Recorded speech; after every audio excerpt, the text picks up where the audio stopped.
आणि आजच्या मोठ्या बातम्या आपण पाहूया। उद्योजक आणि शिंदे गटाचे नेते राजू खरेंनी शरद पवारांची भेट घेतली। राजू खरेंनी मोहोळ विधानसभा मतदारसंघासाठी उमेदवारी मागितली। राजू खरे तुतारीवर निवडणूक लढणार असल्याची चर्चा।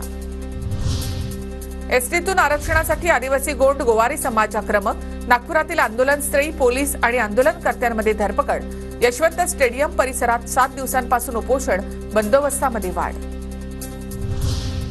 सरकारकडून गोंड गोवारी कृती समितीला बैठकीचं निमंत्रण। फडणवीसांच्या कार्यालयामध्ये 30 तारखेला दुपारी 1 वाजता होणार बैठक। जिल्हाधिकाऱ्यांनी लिखित स्वरूपात बैठकीचं निमंत्रण दिलं।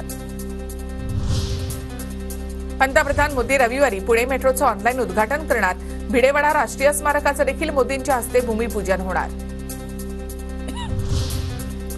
पुणे सिव्हिल कोर्ट मेट्रो स्टेशनच्या बाहेरील महाविकास आघाडीचं आंदोलन मागे।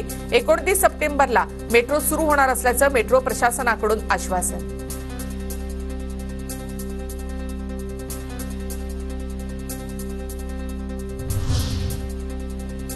पुणे मेट्रोबाबत महाविकास आघाडीकडून इलेक्शन स्टंट। याचं मतांमध्ये परिवर्तन होणार नाही, उदय सामंत यांची टीका।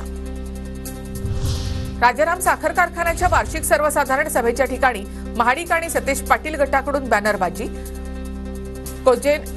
कोजेनचा करंट आधीच लागलाय, प्रगती बघून बंटी घाबरलाय, महाडिक समर्थकांनी डिवचलं। शिर्डीमधला लाडकी बहीण योजनेचा कार्यक्रम देवेंद्र फडणवीसांच्या उपस्थितीमध्ये पार पडला। डोळ्यावर झालेल्या शस्त्रक्रियेनंतर डॉक्टरांनी आराम करण्याचा सल्ला दिल्यामुळे मुख्यमंत्री एकनाथ शिंदे यांचा शिर्डी दौरा रद्द।